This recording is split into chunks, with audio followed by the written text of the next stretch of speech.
Yeah. So the section I wanted to show you was actually prior to the first chorus.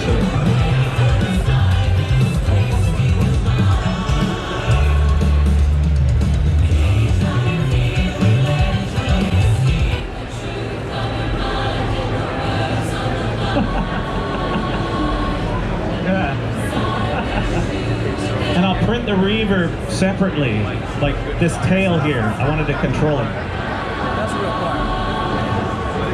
So that's a separate thing, right? Now this is a section, I really like this because the idea was to, I really like the idea of that sort of me, psycho sort of thing happening. But I like how they cross over, so as the beat flips, it just kind of, and I like also fading it in, so if you are paying attention to it from the beginning, you recognize that it just like relentlessly approaches that deadline. So let's see what happens.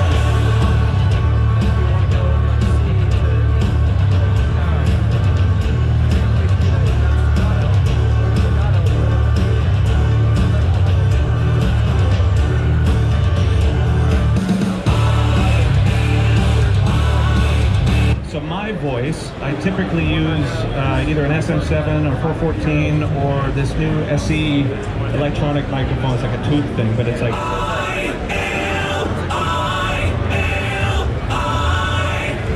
will return always. I will return always. So, that last thing, the whole idea is that the collision of the water, I took all the notes, and I remember showing the orchestrator for the choir parts this, and he was like, well, that doesn't make any sense. I'm like, no, right? But the idea is like, so everybody's doing like a sonorous harmony. It's like a big D major. But on the last one, so you got the sopranos and the tenors and the altos and all that, but everybody moved one semitone in either direction. So this last note, the always here is like a... And then my echo is a... So the...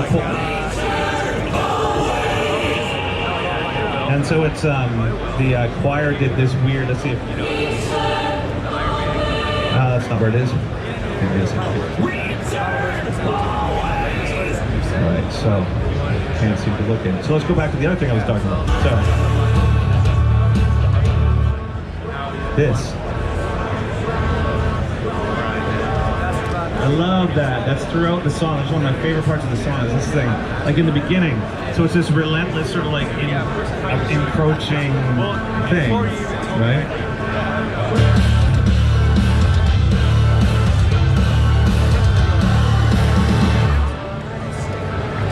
So all the vocal effects I print separately as well, so I can control them down here in blue.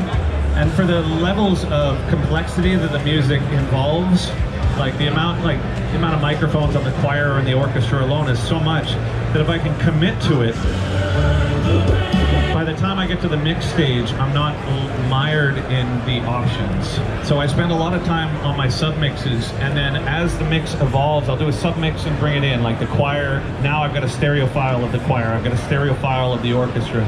But as I'm printing drums, I'll do a stereo file of the drums, printing guitar, stereo file of drums, and then guitar and bass. But then that allows me to refine the equalization in the mix as I go.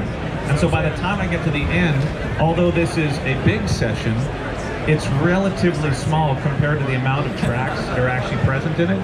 So people are often wondering how it gets to the point where you can mix it at the end. But submixing, I can't stress enough, is where it comes in. But again, mixing in stereo sucks because, it doesn't suck, but it sucks for this stuff because you've got a real limited amount of real estate to fit all these things in. So again, doing it in surround has been the thing. So what is this? This is,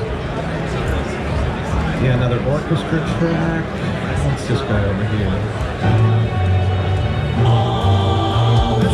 So the ending. So the idea was to make a climax at the ending, which ends with like this big universal, I will return always, and then the echo is supposed to go off into space. And so I just ran the entire mix through an analog delay, printed it, and then dropped it onto one of my effects tracks.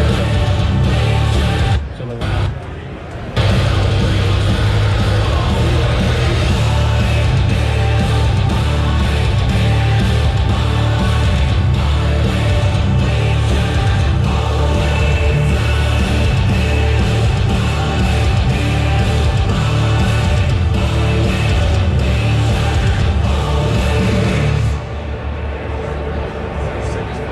Love that echo. So that's just basically, I think it was the H delay. So that's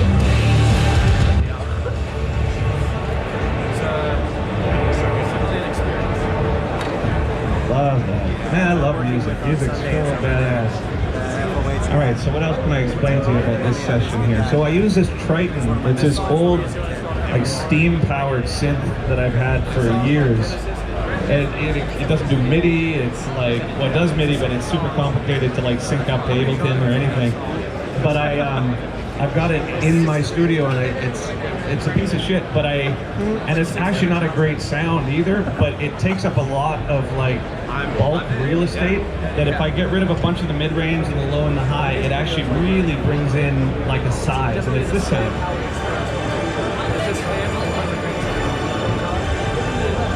I just love it. I've been using it for 20 years, so.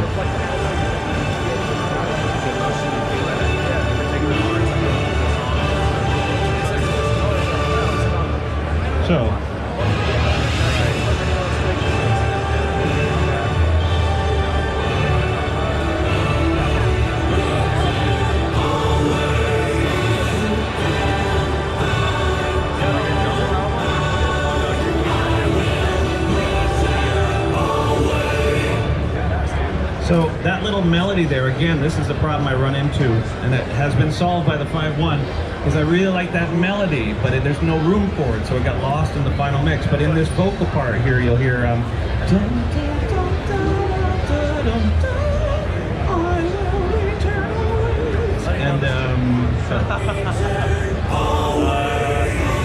I used to jam with her.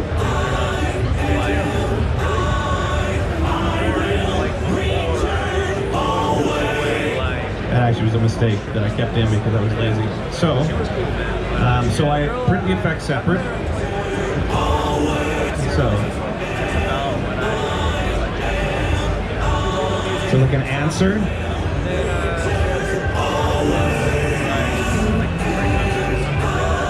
Right? And then what else we have for effects? We've got, yeah.